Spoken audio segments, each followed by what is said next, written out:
narito po ulit ang update natin para sa lagay ng ating panahon ngayong umaga po ng May 21, 2024 na kung saan sa ngayon ay patuloy pa rin natin na minomonitor ang sama ng panahon na nasa labas ng ating area of responsibility na nasa layo po ngayon ng 1,540 kilometers southeast ng Davao Region. Bukas po ng hapon ang sirkulasyon po niyan ay posibleng makapasok na dito sa ating area of responsibility at pagsapit ng Huwebes ng madaling araw ay posibleng nandito na sa loob ng ating area of responsibility ang sentro po nito. At kung hindi malulusaw, ay may posibilidad na lalakas yan sa susunod na mga araw na siyang hahatak sa southwesterly wind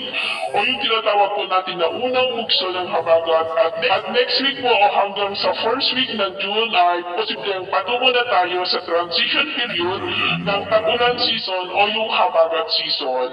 Samantala sa ngayon ay easterlies pa rin naman ang dominanteng hangin na umiihip po dito sa ating bansa. At ito naman ay pinapakita ng forecast model natin pong ginagamit hanggang po sa susunod na 2 linggo. At sa lagay ng ating panahon, ngayong madaling araw ay maayos ang panahon sa malaking bahagi ng ating bansa pero may tsansa pa rin ng mga isolated rains sa ilang bahagi ng Pangasinan, Quezon, Marinduque,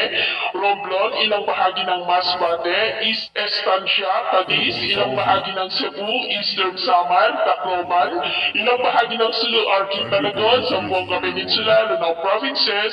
Dinagat Island at yan po sa Maymati. At mamaya ay sisikat ang araw sa malaking bahagi ng ating bansa, mainit at maalinsangan muli ang panahon pero may tsansa pa rin ng maulap na kalangitan with isolated rains sa ilang bahagi ng Pangasinan, Polino Island, Catanduanes, Marinduque, Romblon, Eastern Samar, Sulu Archipelago, Zamboanga City at Dinagat Island.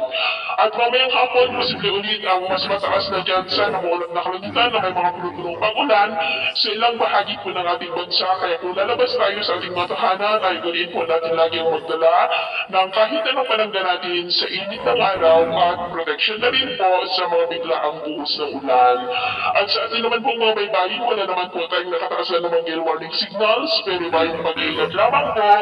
kung papalaot tayo para mas makaiwas sa mga sapunang pangkaragatan.